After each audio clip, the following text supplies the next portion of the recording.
The Secret of the Gods. Zini Mo, the small snake, saw the cool river gleaming before him afar off, and set out over the burning sand to reach it. Uldun, the prophet, came out of the desert and followed up the bank of the river towards his old home.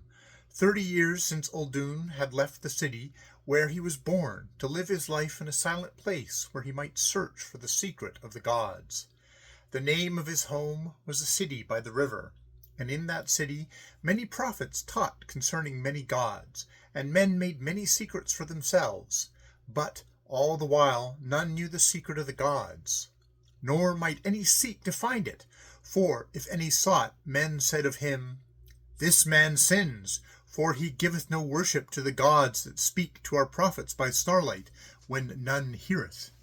And Uldun perceived that the mind of a man is a garden, and that his thoughts are as the flowers, and the prophets of a man's city are as many gardeners who weed and trim, and who have made in the garden paths both smooth and straight, and only along these paths is a man's soul permitted to go, lest the gardener say, "This soul transgresseth."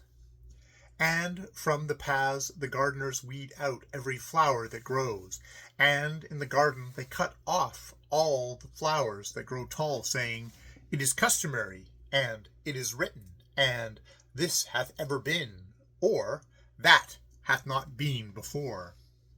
Therefore Uldun saw that not in the city might he discover the secrets of the gods.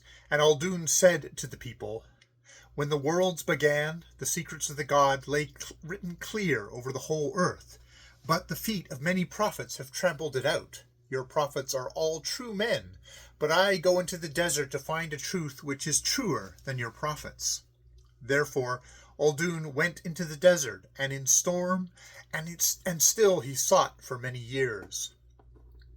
When the thunder roared over the mountains that limited the desert, he sought the secrets of the thunder, but the gods spake not by the thunder. When the voices of the beast disturbed the stillness under the stars, he sought the secret there, but the gods spake not by the beasts. Uldun grew old, and all the voices of the desert had spoken to Uldun, but not the gods, when one night he heard them whispering beyond the hills. And the gods whispered to one another, and, turning their faces earthward, they all wept. And Uldun, though he saw not the gods, yet saw their shadows turn as they went back to the great hollow in the hills. And there, all standing in the valley's mouth, they said, "O Morning's Eye, O oldest of the gods, the faith of thee is gone, and yesterday for the last time thy name was spoken upon earth." And, turning earthward, they all wept again.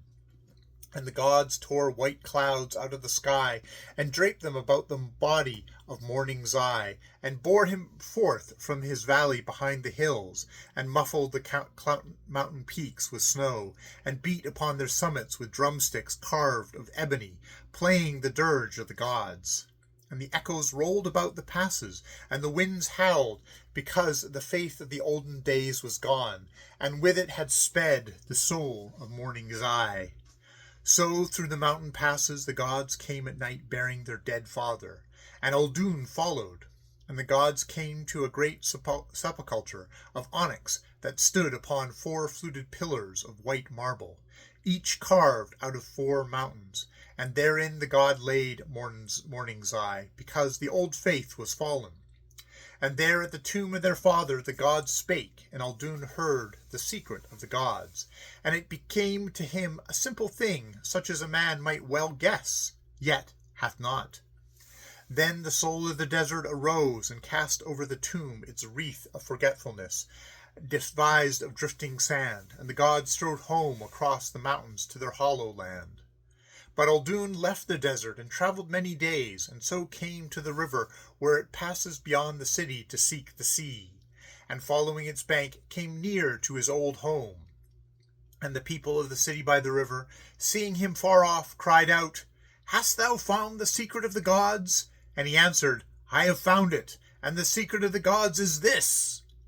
Zai Mo, the small snake, seeing the figure and the shadow of a man between him and the cool river, raised his head and struck once, and the gods are pleased with Zai Mo, and have called him the protector of the secret of the gods.